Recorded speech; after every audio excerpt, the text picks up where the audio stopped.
The first thing Mira Hayes noticed when she walked into the Blackwell penthouse was the glitter. There was glitter on the marble floor, glitter on the grand piano, and what appeared to be glitter floating in the air like some kind of sparkle tornado had just passed through. The second thing she noticed was the sound of a child crying from somewhere around the corner. Before we begin, let us know in the comments what city you're watching from. And at the end, don't forget to rate this story from 0 to 10. Enjoy the story.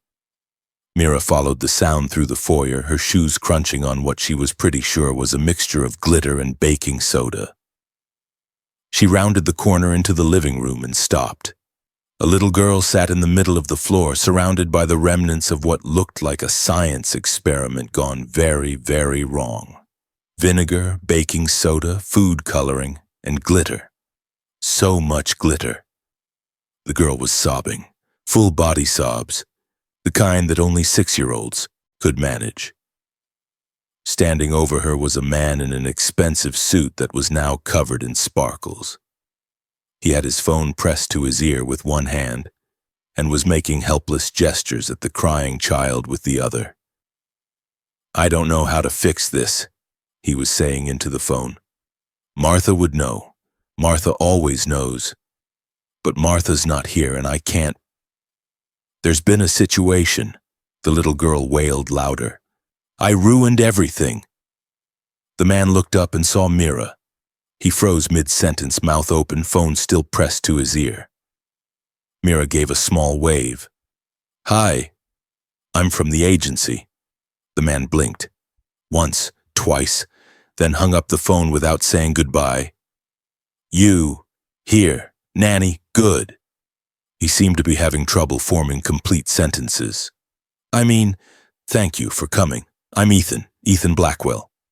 Mira Hayes." She stepped carefully around the glitter minefield and knelt down next to the little girl. "And what's your name?" The girl looked up, tears streaming down her face. "Lily." "Hi, Lily, I love your volcano." Lily stopped crying mid-sob. "You do?" "Absolutely, the best experiments always work too well. That's how you know you're a real scientist." Lily sniffled, considered this. "Really? Really. My first volcano shot glitter all the way to the ceiling. Took my teacher a week to get it all down." Lily's eyes widened. "You made a glitter volcano too?" "I specialize in glitter disasters and emotional breakdowns. The fact that your living room has both means I'm in my element." Behind them, Ethan was still standing there with glitter in his dark hair, on his suit jacket, and what appeared to be some on his face. He looked completely out of his depth, but somehow endearing. Mira caught herself staring. She looked back at Lily quickly. "I just wanted to make a good volcano," Lily said, voice wobbling. "For school. But it worked too good and now there's glitter everywhere and Daddy has a meeting and Martha's not here and—" "Hey!" Mira put a gentle hand on Lily's shoulder. "We can fix this. All of it. But first, can you show me where you keep the vacuum?" Lily nodded, wiping her nose with the back of her hand. "Excellent. Let's do this." Lily stood up, took Mira's hand, and started pulling her toward the hallway. Then she stopped and looked back at Ethan. "Are you the new nanny?" "I'm Mira, and yes, if you'll have me." Lily looked at her dad. "Can we keep her?" Ethan opened his mouth, closed it, tried again.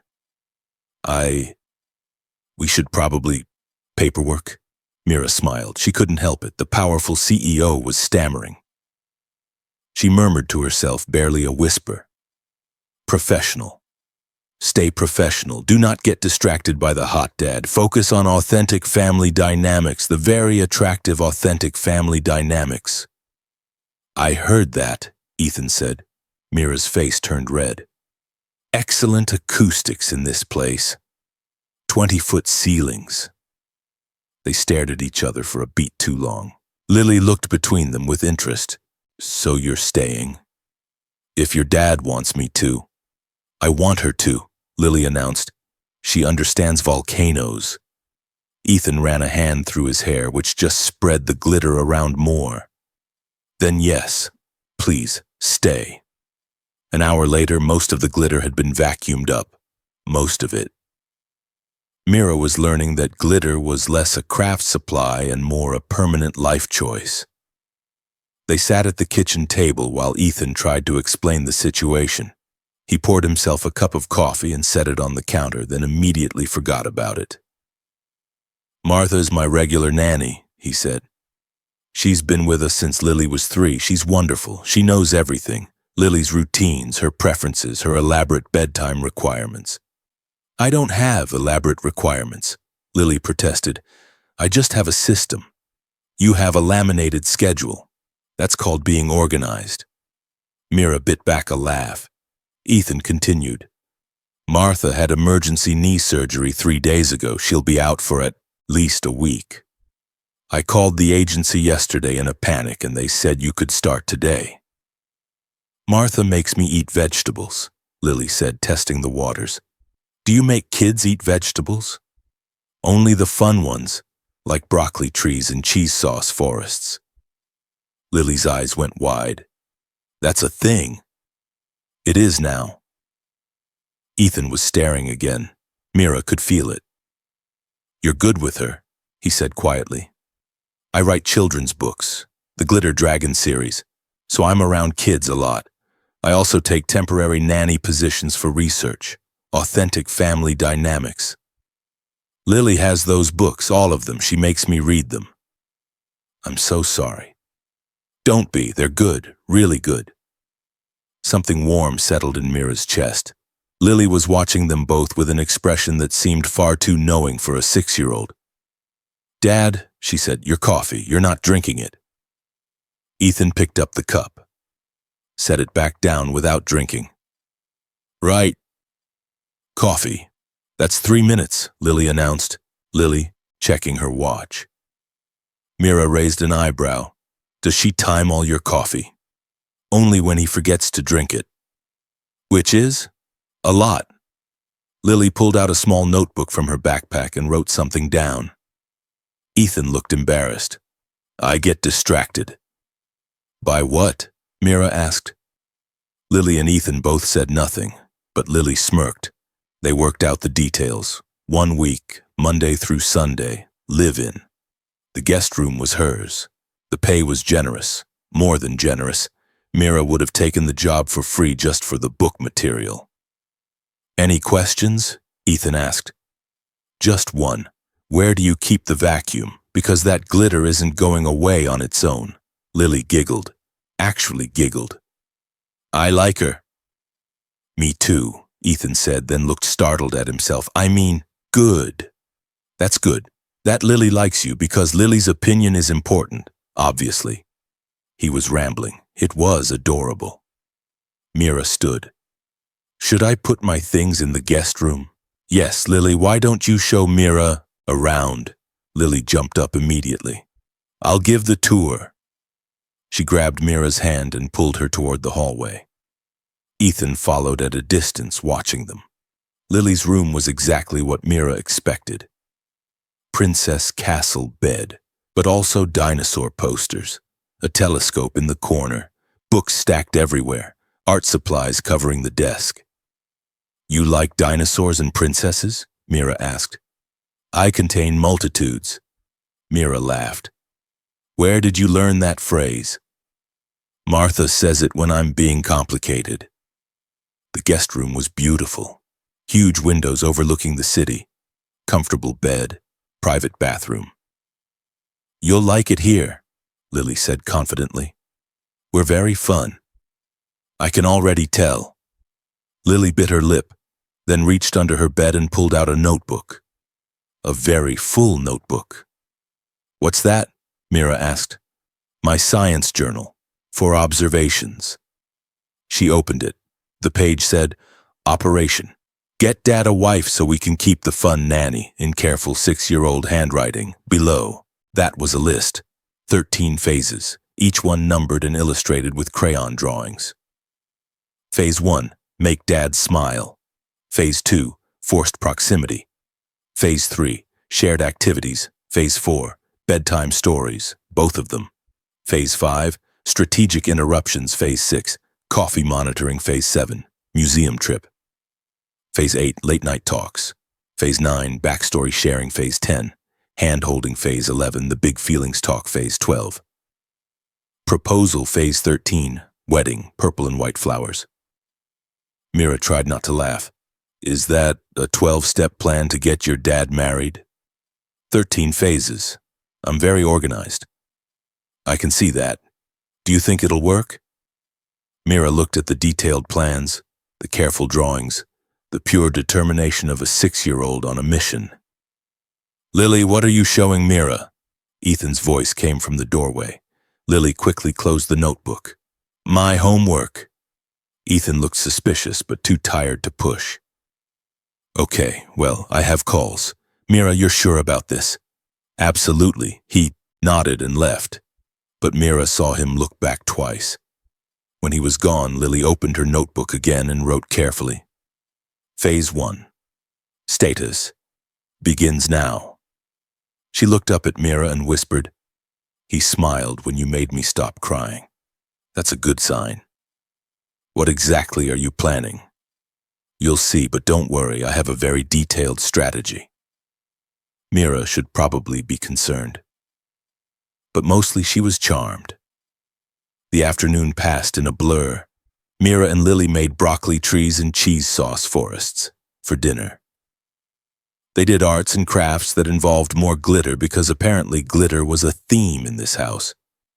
They played pretend with Lily's extensive collection of dinosaur figurines. Ethan kept emerging from his office for water or to check on things. Each time he'd stop and watch them for a moment too long. At one point, Lily stage whispered to Mira, He's doing it again. Doing what? Staring at you. Mira looked up. Ethan was indeed standing in the doorway with a fresh cup of coffee, watching them color. Dad, Lily said without looking up. Coffee. 8 minutes? You're just watching Mira. Ethan startled like he'd been caught committing a crime. I was thinking about work. Your computer is in your office. You're going the wrong way. Right, yes, office. He retreated quickly, coffee still undrunk.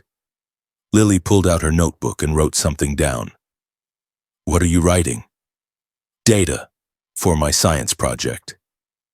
Your science project is observing your dad. Observational science is very important. Bedtime came faster than Mira expected. Ethan appeared at 8 o'clock sharp with a laminated schedule in his hand. So, he said nervously, bedtime. Martha has a system very specific. Mira read the schedule. 7:45 bath, 8 pajamas, 8:05 teeth, 8:10 story, 8:15 lullaby, 8:20 lights out. This is military precision. It works, usually. Lily looked at the schedule, then at, Mira, then back at her dad.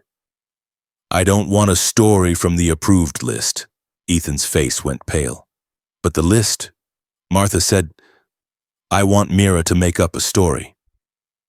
But the schedule, Mira put a hand on his arm. He jumped slightly at the contact. Schedules are guidelines, kids are chaos. We work with the chaos. That's not how Martha... I'm not Martha. Their eyes met. Something passed between them. Okay, Ethan said quietly. Okay. Lily was practically vibrating with excitement. The bedtime routine was chaos in the best way. Lily refused pajamas at first, then agreed only if both Mira and Ethan helped her pick them out.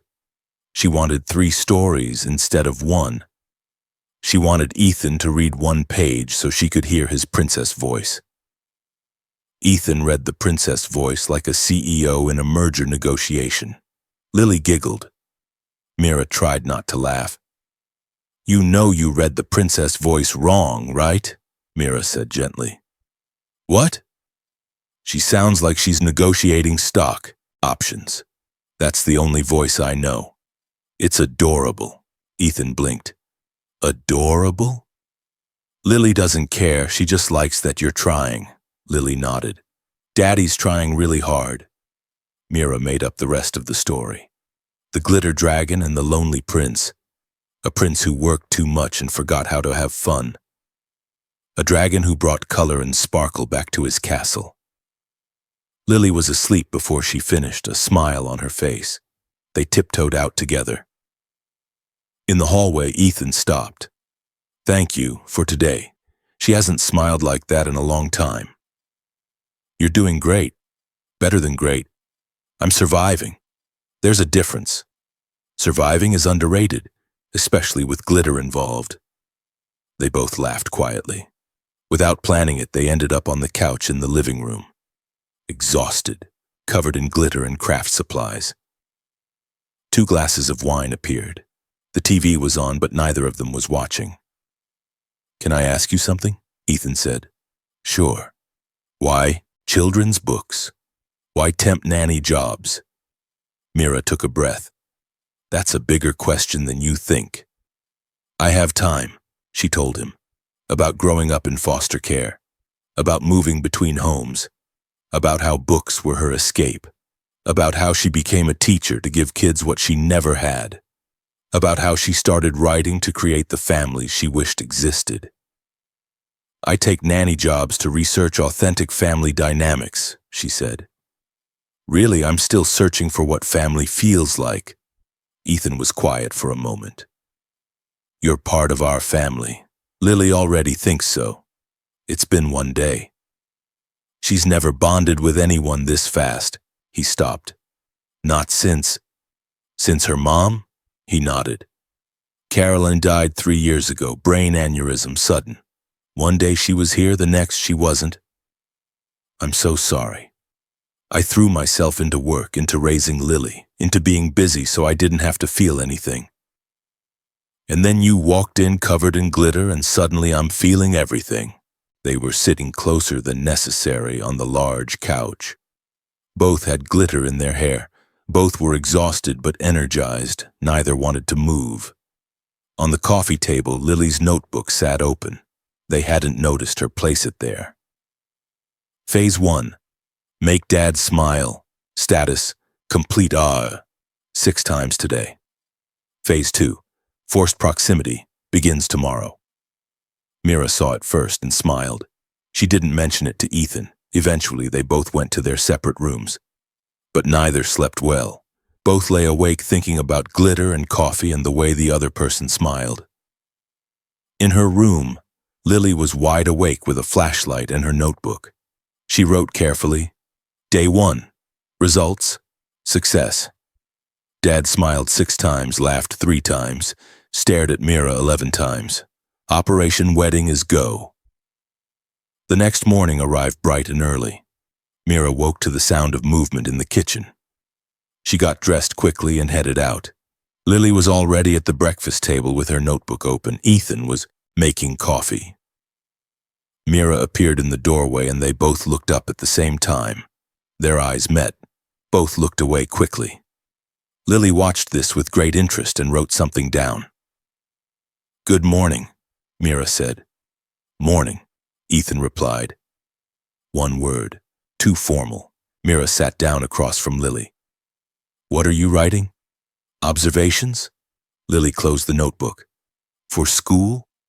Ethan brought over coffee for Mira. Their fingers touched when she took the cup. Both jumped slightly. Lily wrote faster. "So," Ethan said, sitting down with his own coffee. "Day 2. "Day 2, Mira agreed. They looked at each other again, smiled despite themselves. Lily looked between them, then stood up dramatically. "Phase 1 complete," she announced. "Dad smiled 6 times yesterday. That's more than all of last week." Ethan looked confused. "What?" Lily tapped her notebook. "Phase 2 begins today. Forced proximity, you're welcome." She walked out of the kitchen with the confidence of a tiny general who had just won a strategic victory.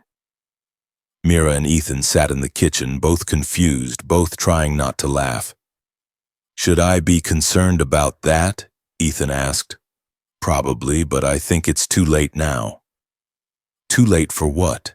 Mira gestured around them, the glitter that was still everywhere despite cleaning. The comfortable morning routine they'd already fallen into. the way they kept stealing glances at each other. "Whatever she's planning," Mira said. "I think it's already working." Ethan's coffee sat on the table, forgotten as he looked at her. Lily appeared in the doorway, notebook in hand, writing something down with a satisfied smile. Day 2 started with pancakes and chaos. Mira stood at the stove, humming while she flipped pancakes. Ethan moved around her, making coffee. They had a rhythm already, almost like a dance. Neither of them noticed. Lily noticed. She noticed everything. "You're both humming," she announced from the table. Ethan looked up. "What?" "The same song. You're humming the same song. It's weird." Mira stopped humming. So did Ethan. They looked at each other. "I didn't realize," Mira said. "Me neither. I hum when I cook." "So do I, apparently." They stared at each other for a moment too long. Both smiled despite themselves.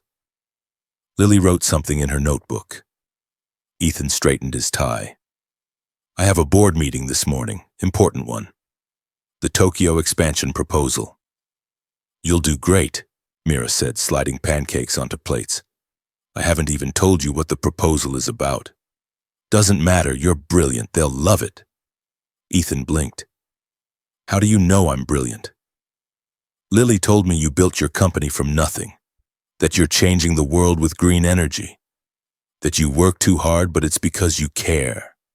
"Lily told you all that?" Lily nodded proudly. "I'm very observant." Ethan looked touched and flustered. He grabbed his coffee cup from the counter and took a sip, made a face. It was cold. "When did I make this?"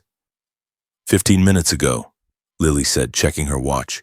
"You poured it, set it down, forgot about it." "I got distracted. By Mira making pancakes. By work, I was thinking about work." Lily wrote in her notebook again. Mira walked over to fix his tie. It was crooked. She reached up without thinking about it, her hands on his collar, standing very close. "There," she said softly. "Perfect." She brushed something off his shoulder, stepped back, looked at her hand. Glitter.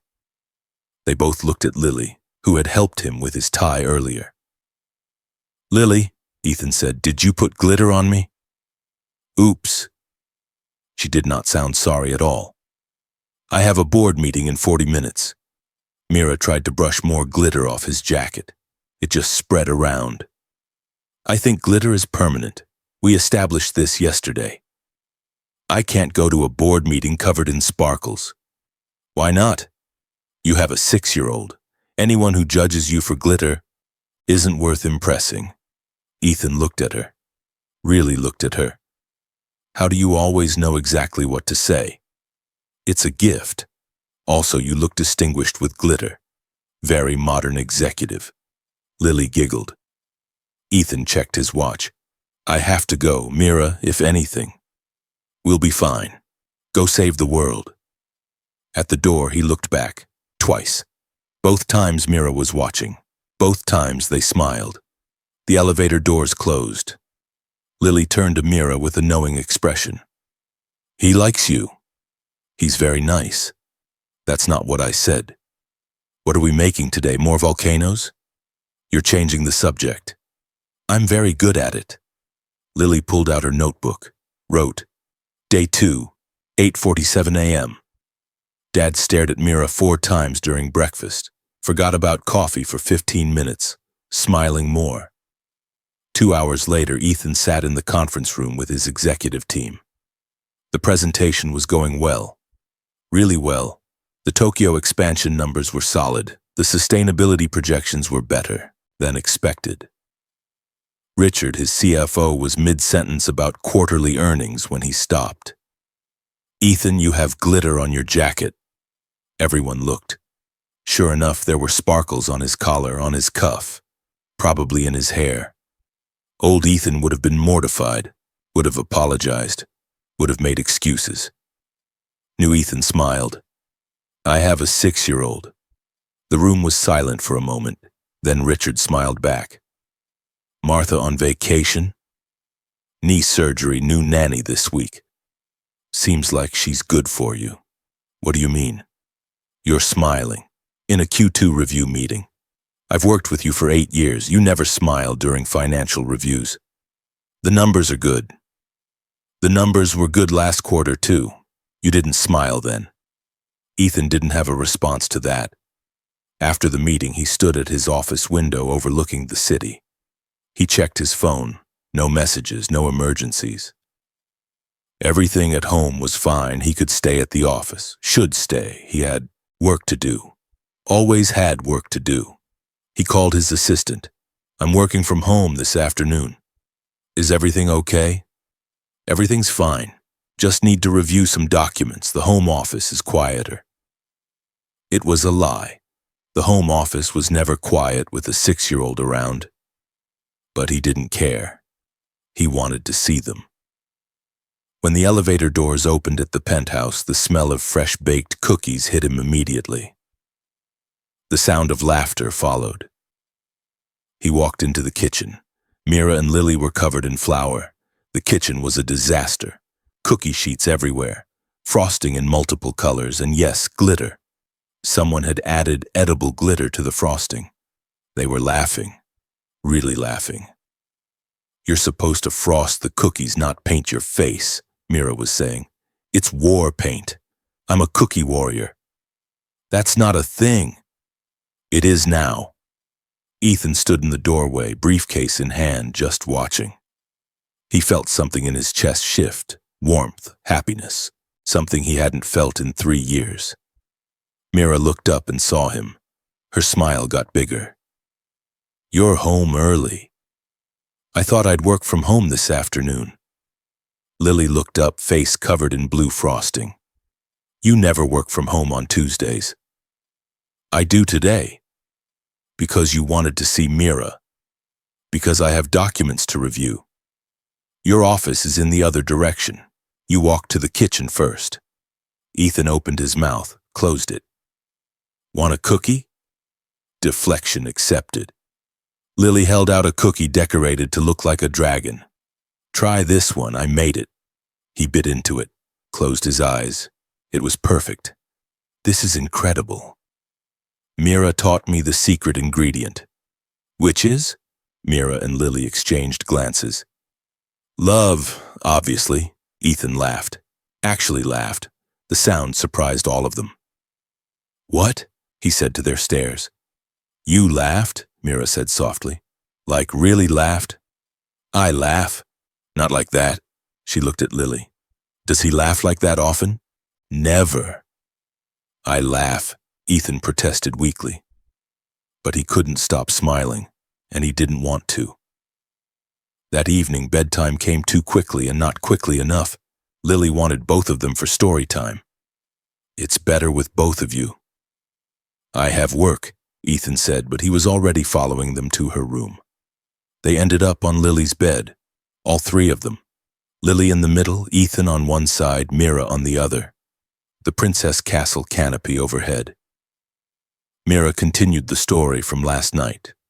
The glitter dragon teaching the lonely prince about joy and color and living again, about opening his castle to light. Ethan listened. He was supposed to be thinking about Tokyo expansion plans.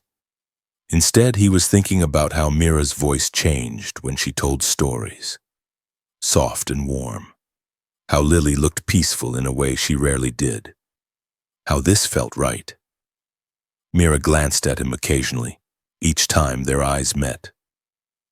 Lily fell asleep between them, or appeared to. Her breathing was suspiciously steady for someone actually sleeping. They sat there in the quiet. Neither wanted to move. We should probably, Mira whispered. Yeah. Neither moved.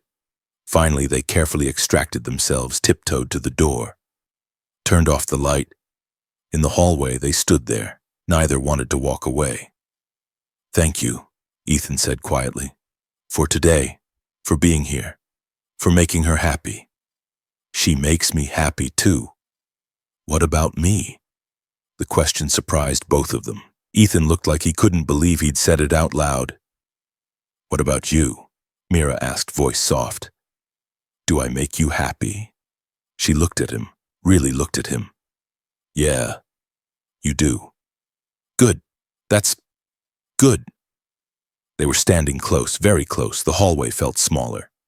I should probably check if the kitchen is cleaned up, Mira said. I should probably do actual work. Probably. Neither moved. Mira, Ethan started. Don't. Don't what? Say something that makes this harder than it already is.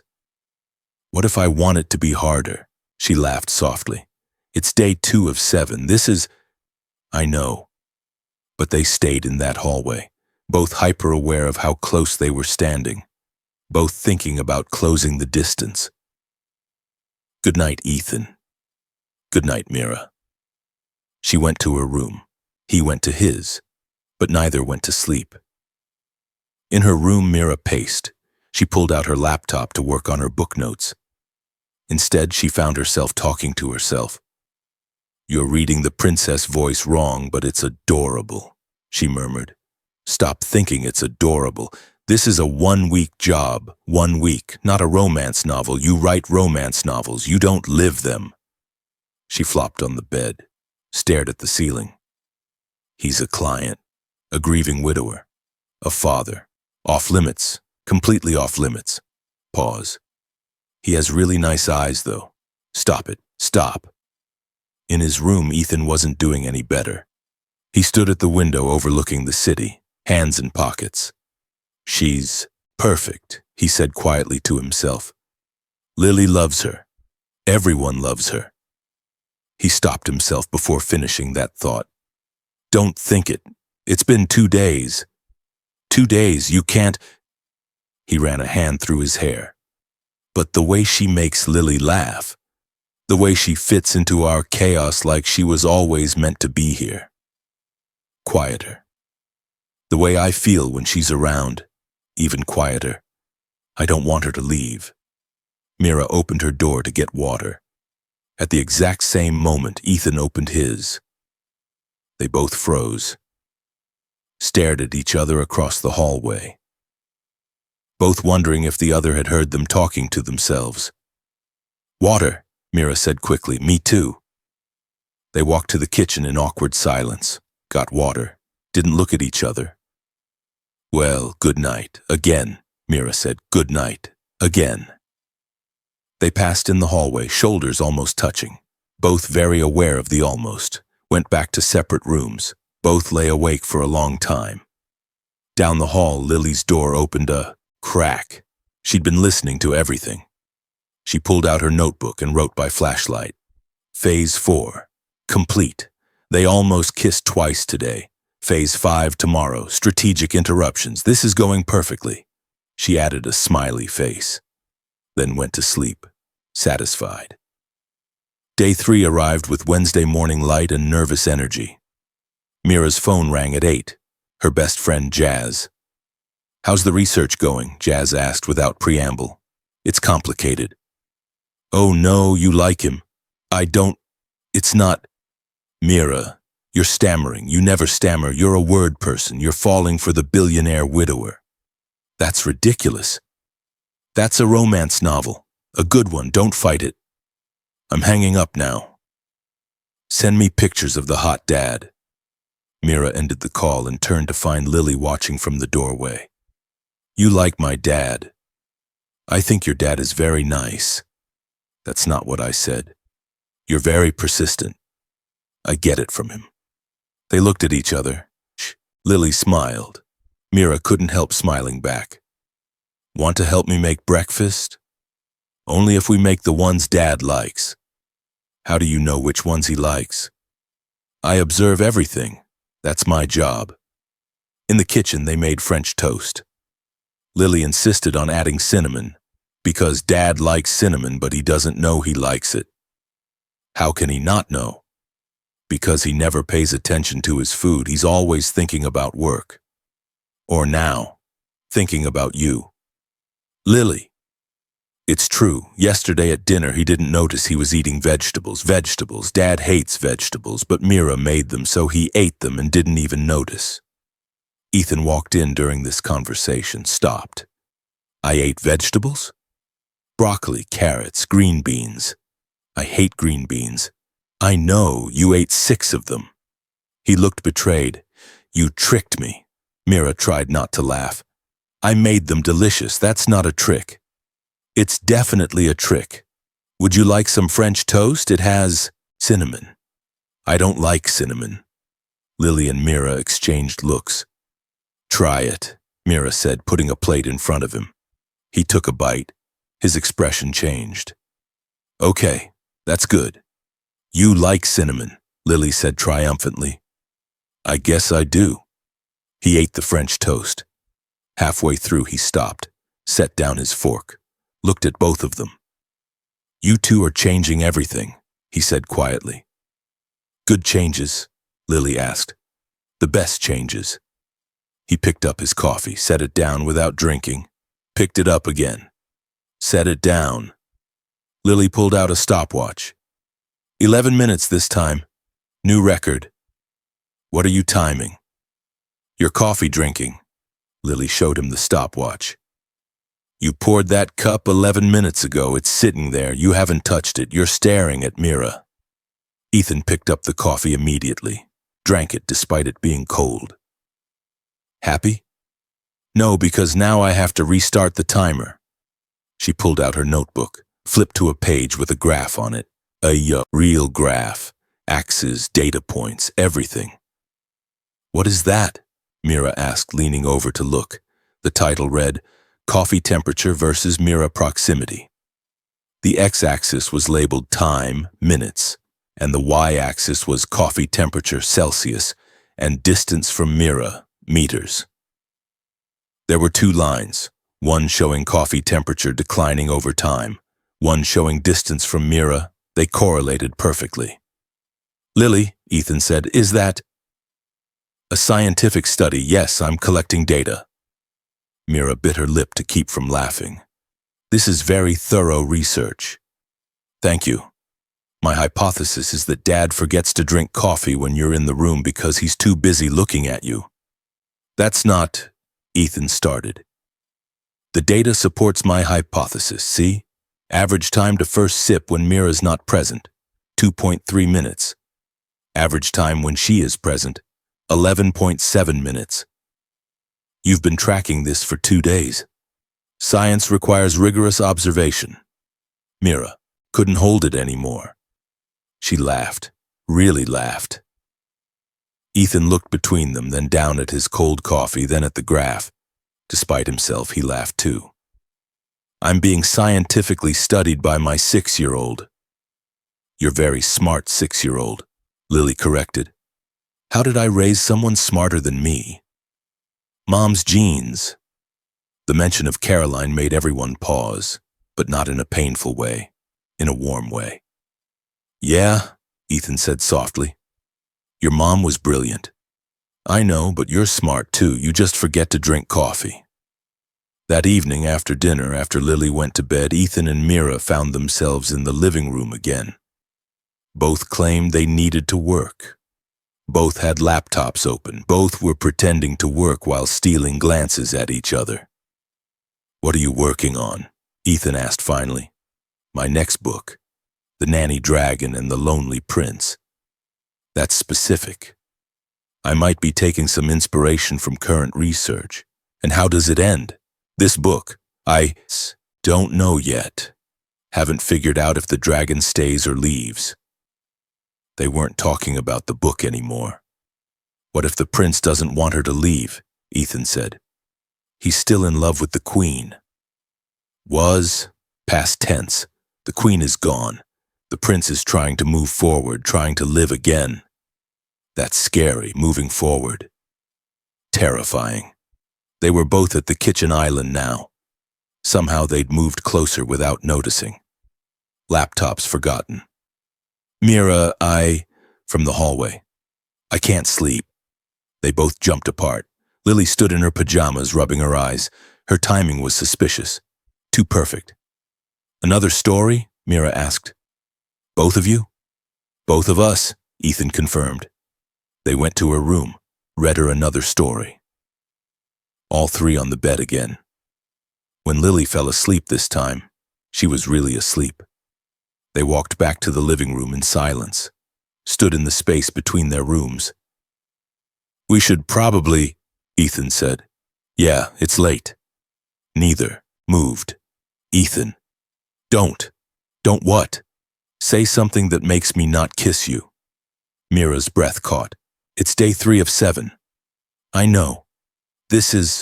I know. We can't, I know." But they were still standing there, still not moving away. Lily's door opened a crack. Neither of them noticed. "Good night, Mira," Ethan said finally. "Good night, Ethan." They went to separate rooms. Again. Lily closed her door, grabbed her notebook, wrote with satisfaction. Day 3, Phase 7 complete, almost moment achieved. They're falling for each other and they know it. Day 4 tomorrow, halfway through the week, need to accelerate timeline. She drew a heart, then crossed it out and drew a dragon instead. In the living room on the coffee table, both laptops sat open. On Mira's screen, visible if anyone looked, was a document titled Research Notes Day 3. The last line read, "Stop falling for the widower and his daughter. This is not the plot. You are the author. You get to fall into your own story." Below that, in smaller text, "Too late. Thursday morning. Day 4. Halfway through the week." Lily announced this at breakfast like a general briefing her troops. "Today is day 4, halfway point. We're behind schedule." Ethan looked up from his coffee. "Behind what schedule?" "My schedule." She tapped her notebook. "We should be on Phase 8 by now. We're still on Phase 5. "What's Phase 5? Mira asked, though she wasn't sure she wanted to know. "Strategic interruptions, which I've been doing. But you two keep almost kissing and then not kissing. It's inefficient." Ethan choked on his coffee. "Lily." "What?" "It's true. Yesterday, hallway, you said say something that makes me not kiss you. Then I interrupted, and you didn't kiss her. Mission accomplished." Mira turned red. "You heard that?" "I hear everything. I'm 6. Adults never think 6-year-olds are listening." She wrote something in her notebook. "Today we're moving to Phase 7 museum. Trip. Family bonding." "I have work," Ethan said automatically. "It's Thursday. You always leave early on Thursdays." "I do?" "Yes, for lunch with Aunt Rebecca. But she's in Paris this week, so you're free. We're going to the museum." Ethan looked at Mira. Mira shrugged. "I'd love to see the dinosaurs," Mira said. "See?" Lily said triumphantly. "Democracy. 2 against 1. We're going." An hour later, they were in the car, Ethan driving, Mira in the passenger seat, Lily in back with her notebook. The radio played softly. Without thinking, Mira started humming along. Then Ethan did too. Lily wrote, "Humming together again. Evidence of synchronization." "Lily, what are you writing?" Ethan asked, glancing in the rearview mirror. "Scientific observations." "About what?" "About how you and Mira are perfect for each other and you're both too stubborn to admit it." "Lily, it's science, Dad. I can't argue with data." At a red light, Ethan looked over at Mira. She was trying not to laugh. "Your daughter is something else," she said. "She gets it from her mother. Caroline was like this. Caroline once created a 17-page PowerPoint to convince me to adopt a dog. Lily has that same determination." "Did you get the dog?" "We got the dog. Caroline always won." He said it with warmth, with love, but not with pain, like he was allowed to remember the good things now. Mira touched his hand on the gear shift, just for a moment. "She sounds wonderful." She was. You would have liked her. I think I would have too. Lily watched this exchange from the back seat and drew a heart in her notebook. Then crossed it out and wrote, "Hand touch. Progress." The Natural History Museum was crowded, families everywhere, kids running between exhibits, the perfect chaos. At the entrance, a stranger offered to take their photo. "Want me to get a picture of your family?"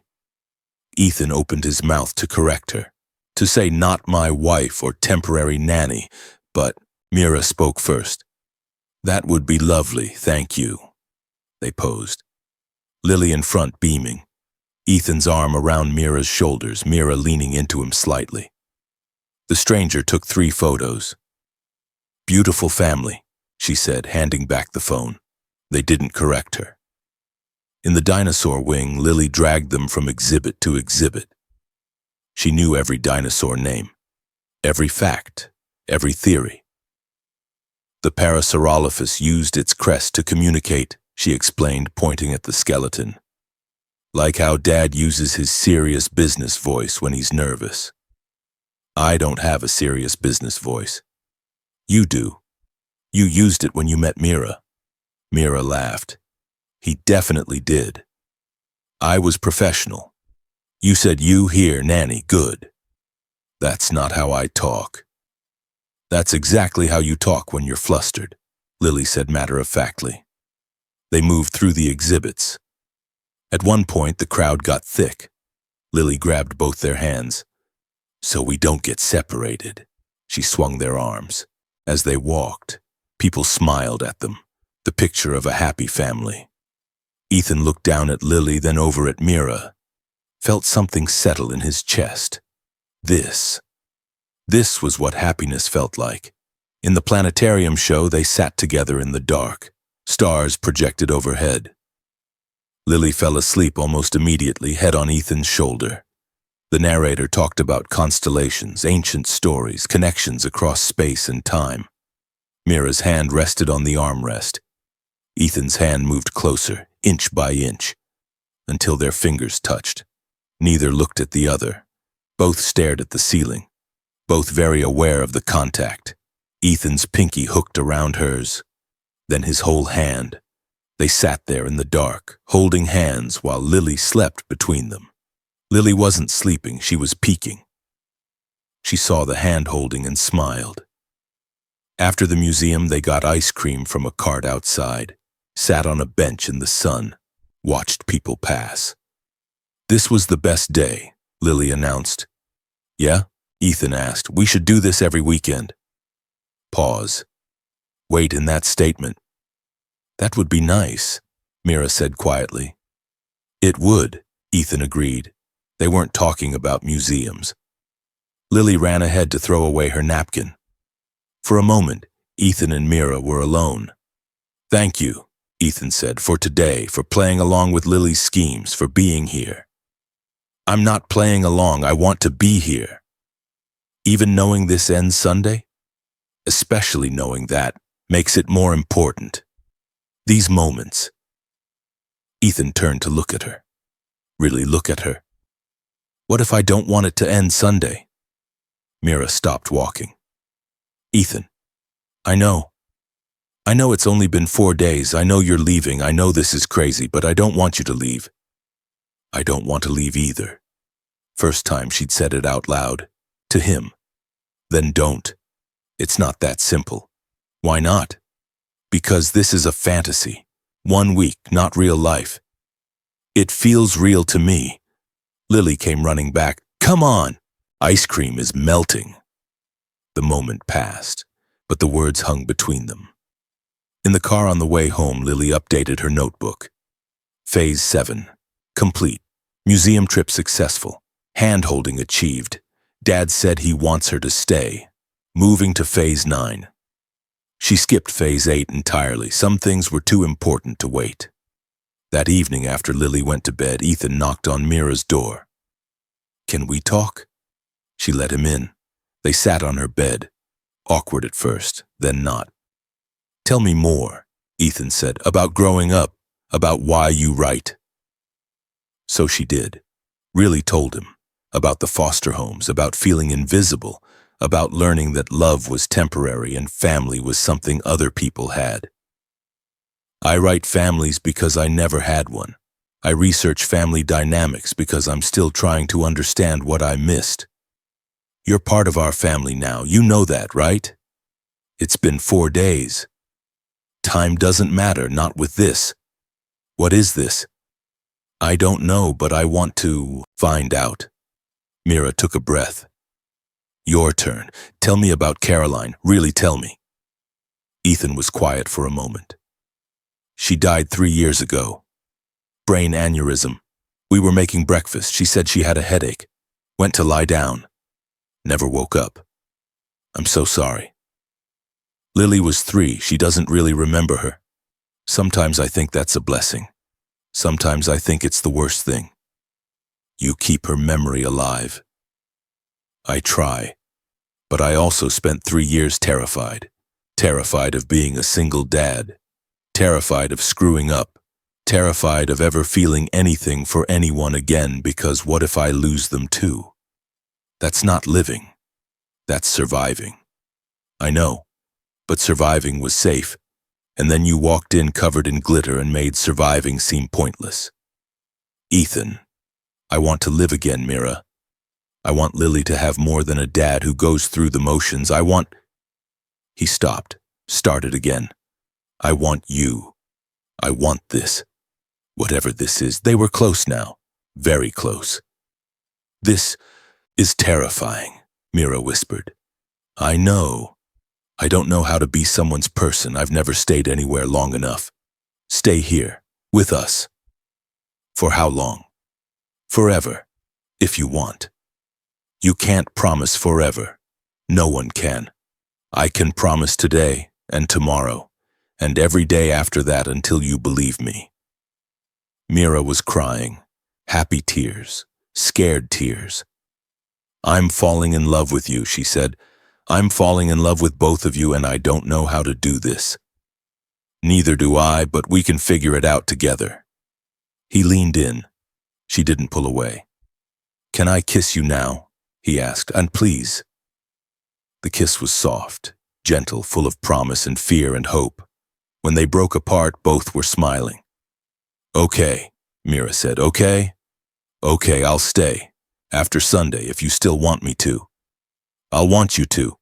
They kissed again, longer this time. Down the hall, Lily's door cracked open. She saw them, silently fist-pumped, grabbed her notebook. Phase 9, complete. They kissed. They said they love each other. This is better than I planned. She went back to bed, satisfied. Friday arrived sunny and bright. Day 5. Breakfast was different. Ethan and Mira kept stealing glances, both smiling for no reason. Lily noticed everything. You're both being weird, she announced. Weird how?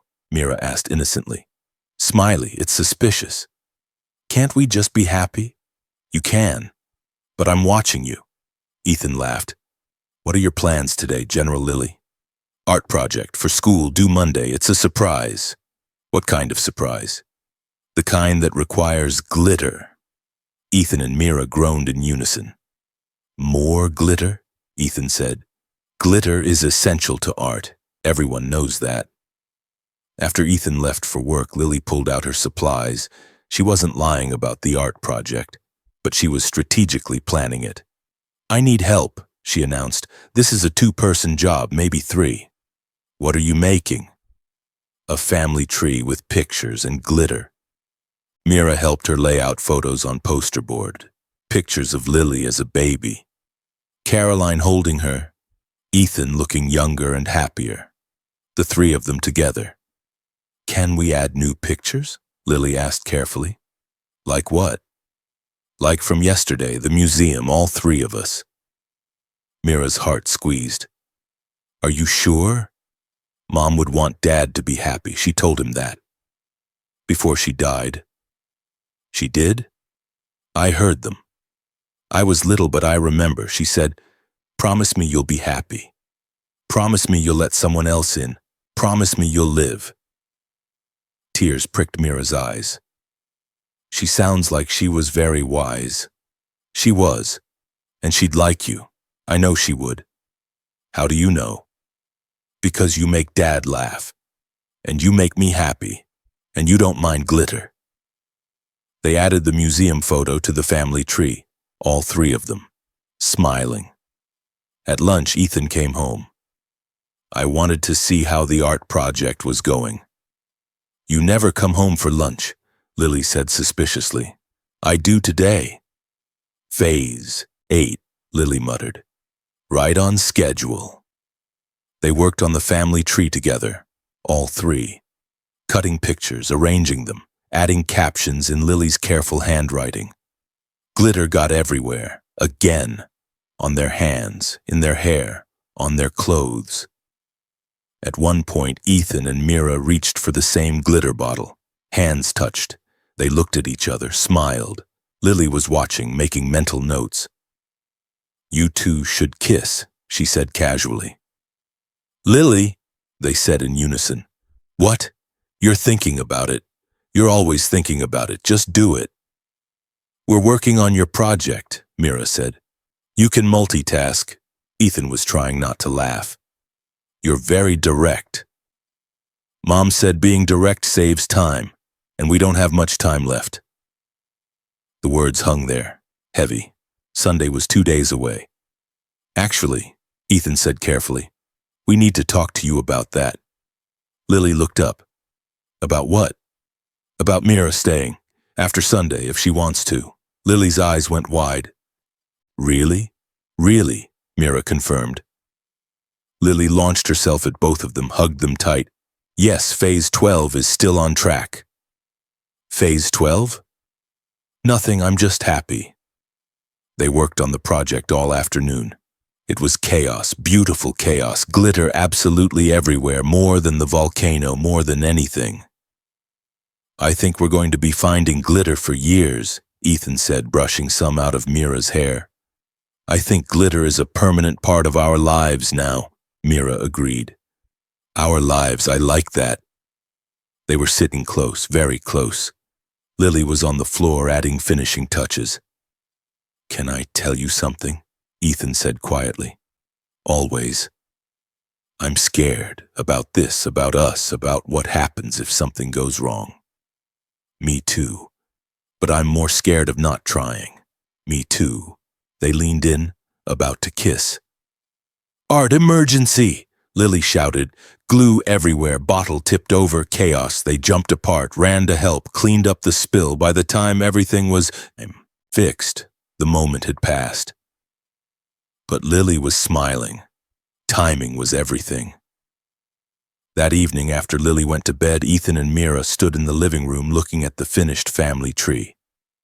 "It's perfect," Mira said. "It's us. All of us. Do you think Caroline would really be okay with this?" "I know she would. She told me to find someone, to be happy, to give Lily a full life. And I found someone. I'm happy. And Lily is happier than I've seen her in 3 years. Mira leaned against him. His arm went around her shoulders. "I love you," he said quietly. "I know it's fast. I know it's crazy, but I love you. I love you too. Both of you." They stood there looking at the family tree, at the evidence of their week together, at the promise of what could be. 2 more days, Mira said. "Then forever after that." "Promise. Promise." They kissed, soft and sweet, full of hope. Neither of them heard Lily's phone ring in her room. Neither heard her answer it. "Hi, Martha," Lily said quietly. "How's your knee?" Martha's voice came through cheerful. "So much better, sweetie. The doctor says I can come back to work." "That's great. I was thinking Monday, but if you need me sooner, I could come Sunday afternoon. I miss you so much." Lily's face fell. Sunday, 2 days away, before Phase 12. "Let me ask Dad, I'll have him call you back." She hung up, stared at her notebook, at the careful plans. No. We're only on Phase 9. We need Phase 10, Phase 11. We're not ready." She tiptoed to the door, looked out, saw her dad and Mira standing close, talking quietly, looking happy. She went back to her room, made a decision. She called Martha back. Martha? Dad says Sunday afternoon would be perfect. We'll see you then. She hung up, wrote in her notebook. Emergency acceleration required. Phase 10 and 11 must happen tomorrow. This is going to be close. Then she went to bed, hoping she'd made the right choice. The next morning, Saturday, day 6, Martha called Ethan directly. He was in his office. Mira and Lily were making breakfast. Ethan, good news. My knee is so much better. I can come back Sunday afternoon. Ethan's stomach dropped.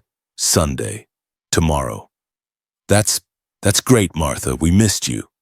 How's the temp working out? He looked toward the kitchen, could hear Mira and Lily laughing. Something in him panicked.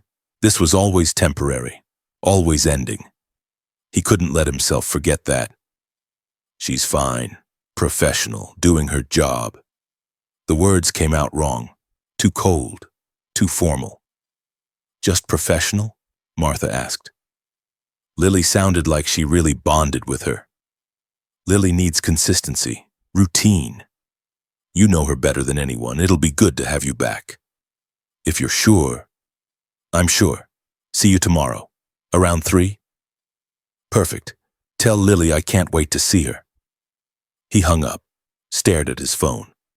What had he just done? He'd panicked, said exactly the wrong things, made it sound like he couldn't wait for Mira to leave. He should go tell her, explain. But he couldn't make his feet move. In the kitchen, Mira had been walking past the office. She'd heard everything. Professional. Doing her job. Good to have you back. Her face fell. The smile disappeared. He wanted Martha back. This week meant nothing. She stood there for a moment, frozen. Then quietly went back to the kitchen. Is everything okay? Lily asked, noticing her expression. Fine. Everything's fine. Her voice sounded hollow. I just remembered I have some things to do. Can you handle breakfast? Sure, but thanks, sweetie. Mira went to the guest room, started pulling out her suitcase. Lily watched her go, ran to her dad's office. Dad, what did you do? Ethan looked up, startled. What? Mira just went to her room. She looked sad. What happened? Martha called. She's coming back tomorrow. I know. I told her to. But why does Mira look sad? I don't know. What did you say to Martha? Just that Mira was professional, that it would be good to have Martha back, that Lily needs consistency. Dad! Lily looked horrified. Mira heard you? What? No, she's in the kitchen. She was outside your door. I saw her. She heard everything. Ethan's face went pale. Oh no. You have to fix this. I don't know how. Tell her you love her. Tell her you want her to stay. You were supposed to do phase 11 today, the big feelings talk. Lily, Dad, you're messing up my plan. You're messing up your life. Go fix this. But Ethan sat there frozen, scared. And in the guest room, Mira packed, tears sliding down her face, finding glitter in everything, every piece of clothing, every belonging. She'd never escaped this family. Even leaving, she was taking pieces of them with her. She sat on the bed, held a shirt with a glitter stain, cried. This was always temporary. She'd known that. But knowing something and feeling it were different things. The door stayed closed.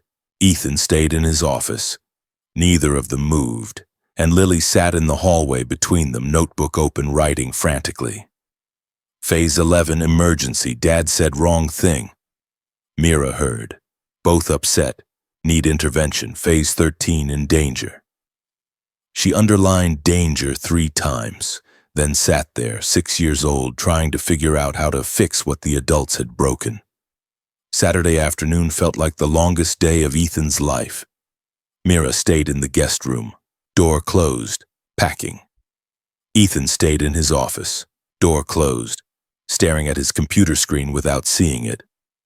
Lily sat in the hallway between them, watching, waiting, growing more and more frustrated. At lunch, she knocked on both doors. Time to eat. Mira came out, eyes red. avoided looking at Ethan. Ethan emerged, looked exhausted, avoided looking at Mira. They sat at the table. The tension was thick enough to cut. Lily tried to fill the silence. The family tree turned out great. Mrs. Henderson is going to love it. That's wonderful, sweetie, Mira said, voice flat. Maybe we could make another one, for the living room, with more pictures. Silence. Or not. That's cool too. She looked between them. Both were miserable. Both were stubborn. Okay, Lily said, standing up. This is ridiculous. Lily, Ethan started. No. You're both being ridiculous. You love each other. You said it. I heard you, both of you. Mira's eyes filled with tears. Lily, it's complicated. It's not. Dad got scared and said stupid things. You heard stupid things and got sad. That's not complicated. That's just stupid. Lily, Ethan said more firmly. That's enough. It's not enough. It's not nearly enough. Her voice was rising. You're both just giving up. You're not even trying. Sometimes adults have to make hard choices, Mira said gently. You mean you're choosing to leave? I have to. Your dad wants Martha back. He said I was just professional, just doing my job. Lily looked at her father. Is that true? Ethan opened his mouth. Nothing came out. Dad, is that true? I panicked. Martha called and I panicked and I said the wrong things and I don't know how to fix it. You tell her you love her. You tell her you want her to stay. It's not hard. It's not that simple. Yes, it is. Lily was crying now. Full tears streaming down her face. You're both making it complicated when it's simple. You love her, she loves you, I love her. Why isn't that enough? She grabbed her notebook from the table, opened it, pages and pages of careful planning. I had a plan, 13 phases, 13. I'm 6 years old and I had a better plan than you adults. She threw the notebook on the table. Phase 1. Make Dad smile. Check. You smiled more this week than all of last month. Phase 7. Museum trip. Check. We were happy, all of us. Phase 9. Big feelings talk. Check. You said you loved each other. Phase 11. The big feelings talk. The important one, where you're supposed to tell her you want her to stay forever. She looked at her dad. You were supposed to do phase 11 today. You skipped it. You went straight to goodbye and you skipped the most important phase. Lily, I'm sorry. Sorry doesn't fix this. She was sobbing now. I don't want Martha. I want Mira. I want her to stay. I want us to be a family. She ran to her room, slammed the door. Ethan and Mira sat at the table in stunned silence. She's right, Mira said quietly. About all of it. I know. Then why won't you fight for this? Because I'm terrified. He looked at her finally. I'm terrified of losing you. I'm terrified of Lily losing you. I'm terrified that if I let myself fully love you, something will happen and we'll have to survive that pain again. So instead, you're choosing to lose me now.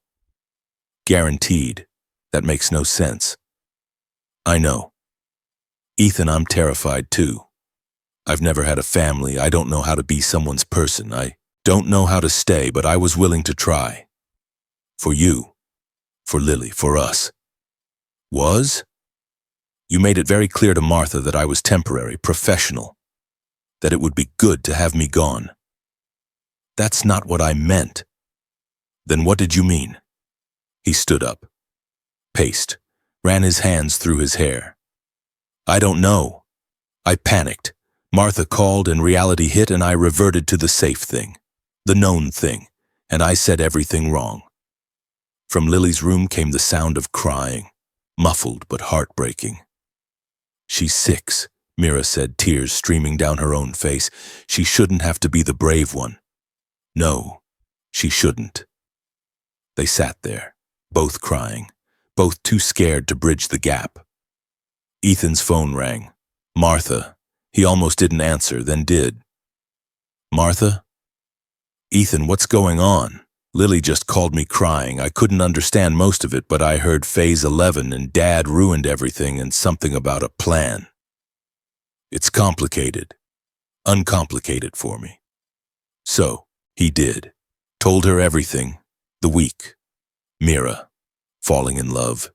His panic. His mistake. Martha was quiet for a long moment. Ethan Blackwell, you're an idiot. I know. That girl loves you, Lily loves her, you love her. I know. So what's the problem? I'm scared. What if something happens? What if I lose her like I lost Caroline?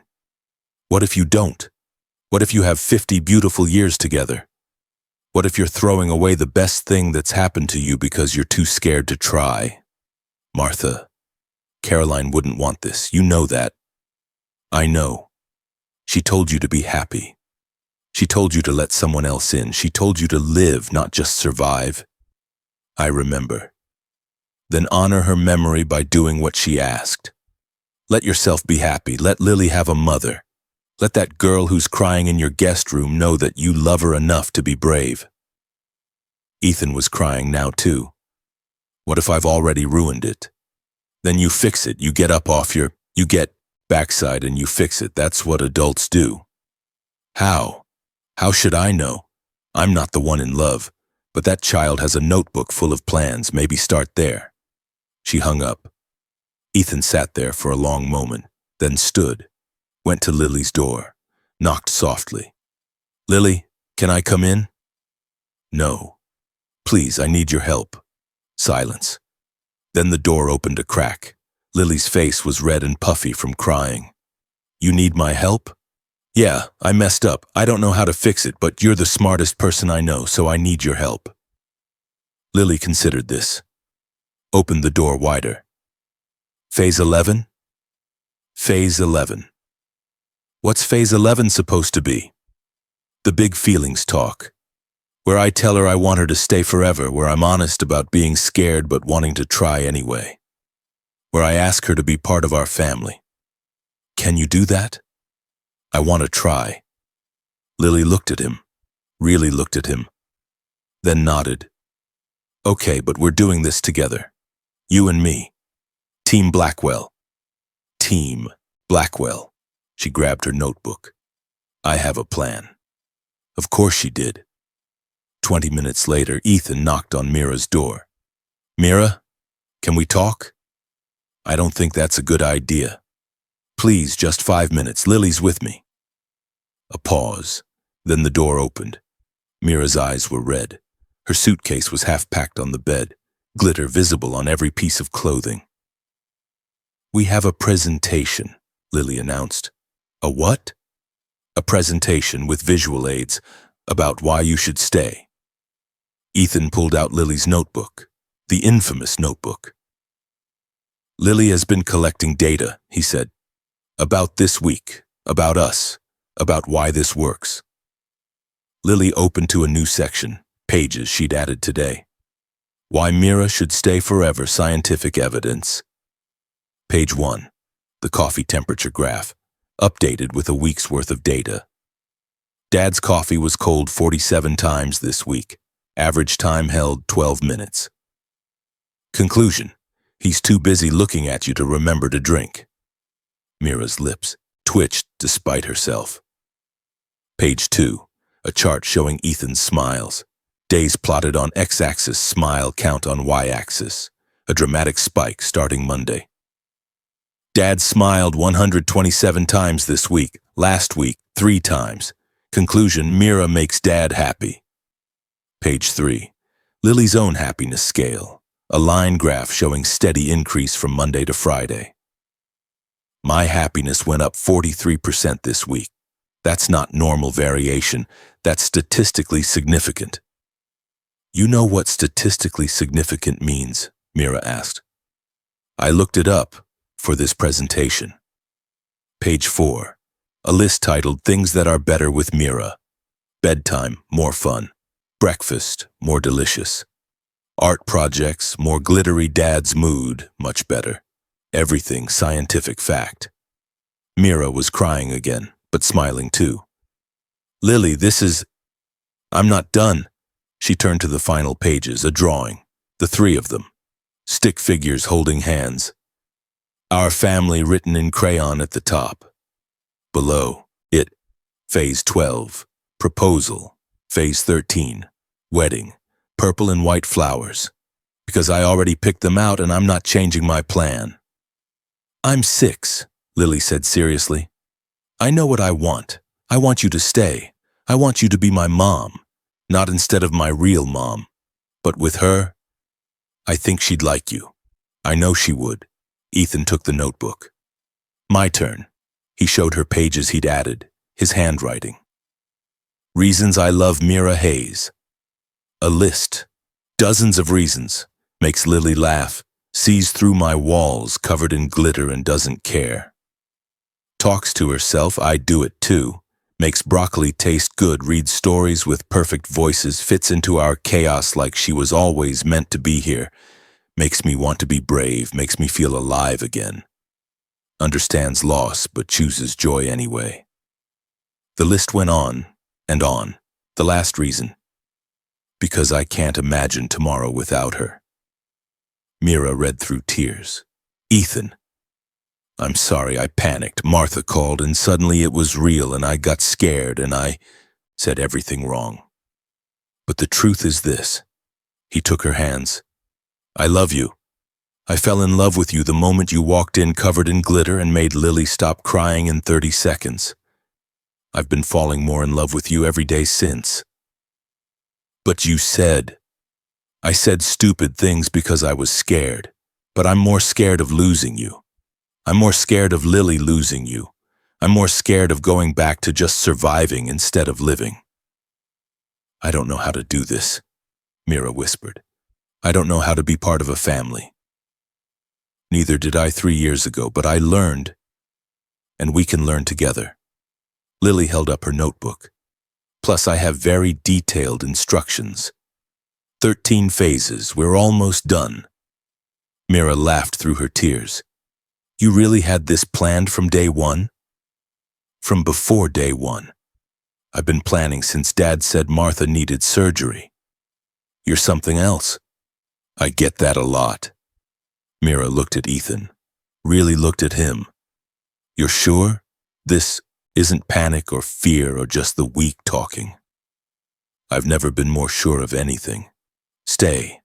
Please stay.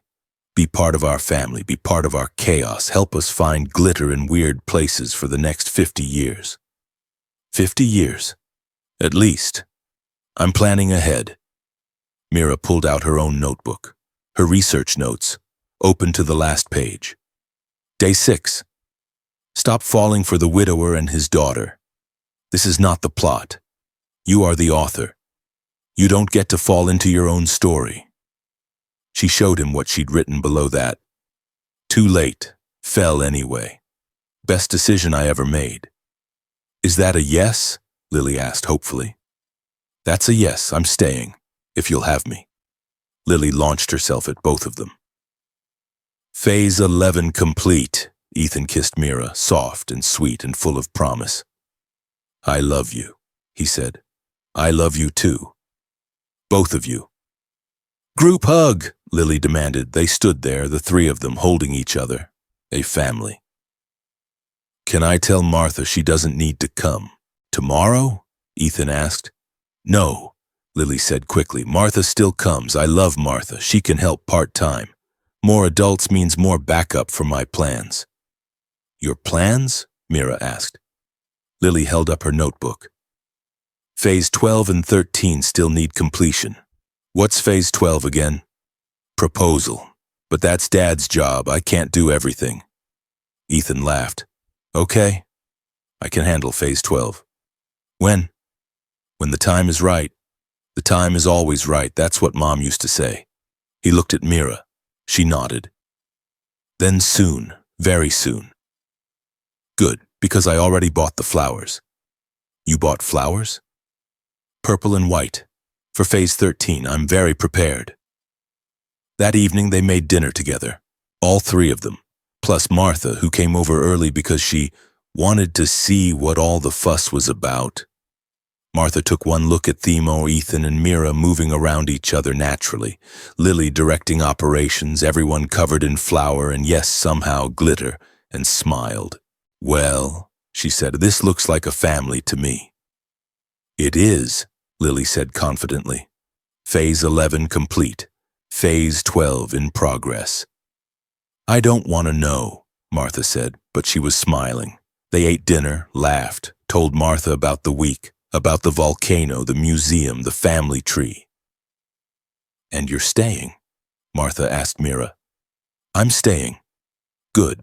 I like you. And Lily needs someone who understands glitter as a lifestyle choice." "I absolutely do," Lily agreed. After dinner, after Martha left with promises to come back part-time next week, after Lily finally went to bed, Ethan and Mira stood in the living room. "I'm not going to the guest room tonight," Mira said. "I'm unpacking. I'm staying." "Stay forever." "Is that phase 12? Phase 12 is going to be more elaborate. Lily has standards." "Can't wait." He pulled her close, kissed her. Longer this time, deeper. "Thank you," he said, "for giving us another chance." "Thank you for fighting for it, for being brave." Lily was the brave one. "Lily learned it from you." They stood there, holding each other. Outside, the city lights twinkled. Inside, glitter sparkled on every surface. "We're never getting rid of the glitter, are we?" Ethan asked. "Never. It's part of who we are now." "I'm okay with that." Down the hall, Lily updated her notebook one final time that night. Day 6, evening. Phase 11 complete. Presentation successful. Mira staying. Dad stopped being scared. I am excellent at planning. Phase 12. In progress. Dad will handle proposal. Phase 13. Wedding. 6 months from now. Purple and white flowers already ordered. She added one more line. Phase 14. Be the happiest family ever. Then she drew a glitter dragon, a lonely prince who wasn't lonely anymore, and a very small but very smart 6-year-old who made it all happen. "You're welcome," she wrote at the bottom, then closed the notebook, satisfied. Tomorrow was Sunday, the end of the week, but also the beginning of everything else. 3 months later, Mira stood in the kitchen making breakfast. Her kitchen now, their kitchen, pancakes on the griddle, coffee brewing, Ethan reading the newspaper at the table, Lily doing homework with glitter pens because of course she was. It was Saturday morning, a regular Saturday morning, except nothing about their life felt regular anymore. It felt extraordinary. "Package came yesterday," Ethan said, looking up from the paper. "You left it on the counter." Mira smiled. She knew exactly what package he meant. "Want to open it together?" "Is it what I think it is?" "Maybe." Lily looked up. "What package?" "Come see." They gathered around the counter. Mira carefully opened the box. Inside were advance copies of her new book, The Nanny Dragon and the Lonely Prince. The cover was beautiful. A glittery dragon, a castle, a little girl holding their hands together. Lily gasped. "That's us!" "That's us," Mira confirmed.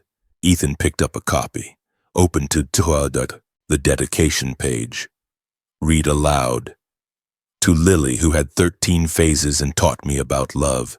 To Ethan, who turned my research into reality, and to families everywhere. You find them in the most unexpected places." He looked at Mira, eyes shining. "It's perfect." "Read it to me," Lily demanded. So they did. All three on the couch, Lily between them. The story of a dragon who brought color to a lonely castle. A prince who learned to live again. A little girl who made it all happen. When they finished, Lily was crying. Happy tears. "It's about us." "It is about us," Mira said. "Best research project I ever did." "The book's going to be huge," Ethan said. "I can feel it." "Maybe, but even if it's not, I got you two out of it. That's bigger than any bestseller." Lily hugged them both. "Can we go celebrate? Ice cream?" "It's 10 in the morning," Ethan said. Ice cream knows no time restrictions. You make an excellent point. They got ice cream. Because when a 6-year-old made an excellent point, you got ice cream. Later that afternoon, back at the penthouse, Ethan was acting strange. He kept checking his watch, looking at his phone, disappearing into rooms and coming back quickly. You okay? Mira asked. I'm fine. Great. Perfect. You're being weird. I'm not being weird. Lily giggled from the couch. Dad's being so weird. I'm not weird. I'm just preparing. Preparing for what? Nothing. Something, you'll see. At 5 o'clock, he took a deep breath. Lily, is everything ready? Everything's ready. You're really doing this? I'm really doing this. Finally. Phase 12 has been pending for 3 months. I was starting to think you'd never do it. Mira looked between them. What's Phase 12? Lily pulled out her notebook, held it up. Phase 12, proposal. Mira's breath caught. Ethan, come with me, he said, taking her hand. He led her to the living room, where they'd first met, where everything had started. The room had been transformed, candles everywhere, roses arranged carefully, and yes, glitter, sprinkled on every surface because Lily had insisted. Ethan, what is this? Phase 12. He smiled nervously. Lily had very specific requirements. He pulled her to the center of the room. Lily appeared with her notebook, Martha right behind her. Martha? Mira said, surprised. Wouldn't miss this, Martha said, smiling. Ethan took both of Mira's hands, started to speak, stopped, tried again, then murmured to himself, don't mess this up, she's perfect. Lily loves her, you love her, just say it. I heard that, Mira said, smiling through tears. Good. I wanted you to hear it. He got down on one knee. Lily made a squeaking sound. Mira Hayes. When you walked through that door 3 months ago, Lily stopped crying in 30 seconds. It took me about 60 seconds to realize my life had just changed. I spent that week falling in love with you, the way you understood chaos, the way you made Lily laugh, the way you fit into our family like you were always supposed to be here. He pulled out a ring. Simple, elegant, perfect. Lily had 13 phases. I'm adding phase 14. Lily whispered loudly, I already added phase 14. Be the happiest family ever. Right. I'm adding phase 15 then. I already added that too. Baby sibling. Lily, you're ruining my proposal. Sorry, continue. Everyone laughed. Mira was crying and laughing at the same time. Ethan continued. I promise to always bring you hot coffee so you can watch me forget to drink mine. Mira laughed harder. I promise to accept that glitter is now a permanent lifestyle choice and will appear in unexpected places forever. Forever, Mira agreed. I promise to let Lily mastermind our entire life because she's clearly better at planning than we are. True, Lily announced, and I promise to love you every day, to be brave with you, to build a family with you, to live, not just survive. He looked up at her. Mira Hayes, will you marry me? She pulled him up, kissed him. Yes, obviously yes. He slid the ring on her finger. It fit perfectly. Lily erupted. Phase 12 complete. I did it. 3 months of planning and I did it. Martha was crying. Mira was crying. Even Ethan had tears in his eyes. Group hug, Lily demanded. They stood there, the 4 of them, holding each other, a family. Complete. When's the wedding? Lily asked. We just got engaged 5 seconds ago, Ethan said. I already booked the venue. 6 months from now. Natural History Museum, Dinosaur Hall, purple and white flowers. I've been planning this since week 1. You booked a venue? Martha helped. She has connections. Martha shrugged. The girl knows what she wants. 6 months, Mira said, looking at Ethan. Is that enough time? With Lily planning? We'll be lucky if she doesn't have it catered by next week. Already done, Lily said. Lily, what? I'm efficient. 6 months later. The Natural History Museum's Great Hall had been transformed. Purple and white flowers everywhere, tables arranged between dinosaur skeletons, the most unusual wedding venue imaginable. Lily had insisted, and when Lily insisted, things happened. Mira stood in the bridal room looking at herself in the mirror. Her dress was simple, elegant, with just a hint of sparkle. Jazz, her best friend and maid of honor, stood behind her crying. I can't believe this is real, Jazz said. When you told me about the billionaire widower and his daughter, I said it was a romance novel. And you're living it. Best research project ever. I called it day one. You did. You absolutely did. A knock on the door. Lily entered in her flower girl dress, purple with white flowers, holding a basket and her notebook. Ready? She asked. Ready? Good. Because phase 13 is happening and I have a schedule to keep. Of course you do. They walked together to the hall entrance. The music started. The doors opened. The hall was full. Friends, family, Ethan's business partners who were still confused about the dinosaurs.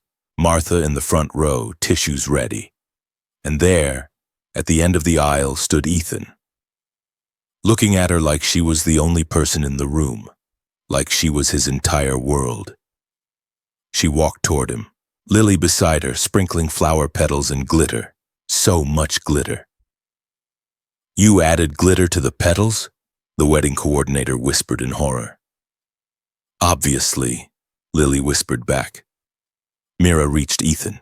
He took her hands. You look perfect, he whispered. You have glitter on your jacket.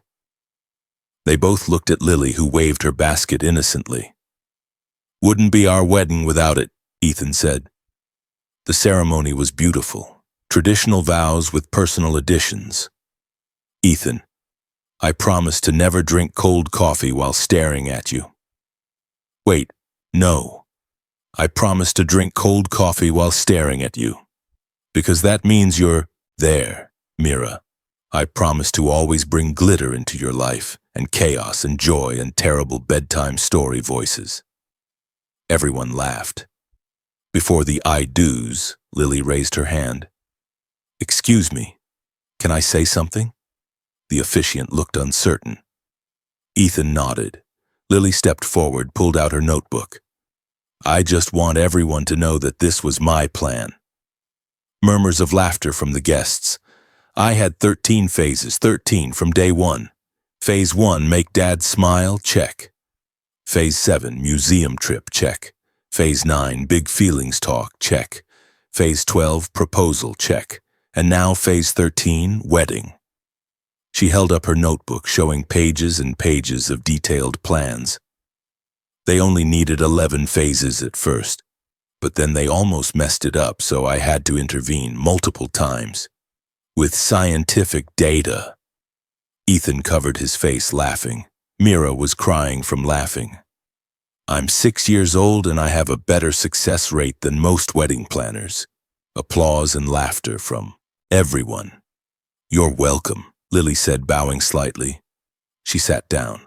Martha was crying harder now. That child, she said to the person next to her. That brilliant child. The officiant smiled. Well, any objections? No, everyone said in unison. Ethan and Mira said their I do's, kissed. Everyone cheered. At the reception, they danced first dance as husband and wife, a slow song, wrapped in each other's arms. We did it, Ethan said. Lily did it. Fair point. I can't believe this is my life now. Good life? Best life. The song ended. Lily ran up. My turn. They danced together, all three of them, Lily between her parents, because that's what they were now, her parents. And then Lily gave the signal. From somewhere, glitter cannons went off. Boom! Glitter exploded everywhere. Purple and white sparkles filled the air, covered everyone. The dinosaurs looked on, bemused. Lily! Ethan shouted, but he was laughing. Phase 13 required glitter cannons. It was in the plan. Mira was laughing so hard she could barely breathe. We're going to be finding this glitter for years. Forever, Martha corrected, brushing sparkles off her dress. You'll be finding it forever. They danced in the glitter, all of them, covered in sparkles, completely ridiculous, perfectly happy. Later, cutting the cake, Lily stood beside them. Speech time, she announced. Lily, you already gave a speech, Ethan said. That was the ceremony speech. This is the reception speech. They're different. Of course they are. She climbed onto a chair, tapped her glass. Everyone quieted. I want to say thank you to everyone for coming, especially Martha, who helped with the planning, and Jazz, who encouraged Mira from day one, and to my mom, Caroline, who's not here, but I know she's happy. Her voice got softer. She told Dad to be happy, to let someone else in, to live. She looked at Ethan and Mira. Mission accomplished. Applause, many tears. Lily held up her notebook one final time. Phase 13, complete. Phase 14, be the happiest family ever, in progress. She paused, smiled mischievously. Phase 15, baby sibling, I'm just putting that out there. Ethan and Mira shouted together, Lily! What? I have a notebook. I'm prepared. I'm already planning phase 16 through 25. Everyone laughed, cheered, clinked glasses. The party continued. Dancing, laughter, so much joy. At the end of the night, Ethan, Mira, and Lily stood together looking at the family tree poster Lily had made. The one from months ago now displayed at the wedding. Old photos of Caroline, new photos of all three of them. The museum, the beach, breakfast. Regular life moments that meant everything. Perfect family, Lily said. Perfect, Mira agreed. Now we just need phase 15, Lily added. Lily, Ethan warned, I'm just saying the data suggests... No data, no phases, just let us enjoy phase 13. Fine, but I'm keeping my notebook updated for future reference. Of course you are. They stood there, covered in glitter that would never fully come out, surrounded by dinosaur skeletons with a 6-year-old wedding planner who had a notebook full of future schemes. It was ridiculous. It was chaotic. It was covered in sparkles. It was home. Mira looked at Ethan. He looked at her, both smiling, both knowing they'd found something neither had been looking for but both desperately needed. A family, built on glitter and love and a 6-year-old's 13-phase plan. Best week of my life, Mira said. Best 3 months, Ethan countered. Best forever, Lily corrected. They were all right.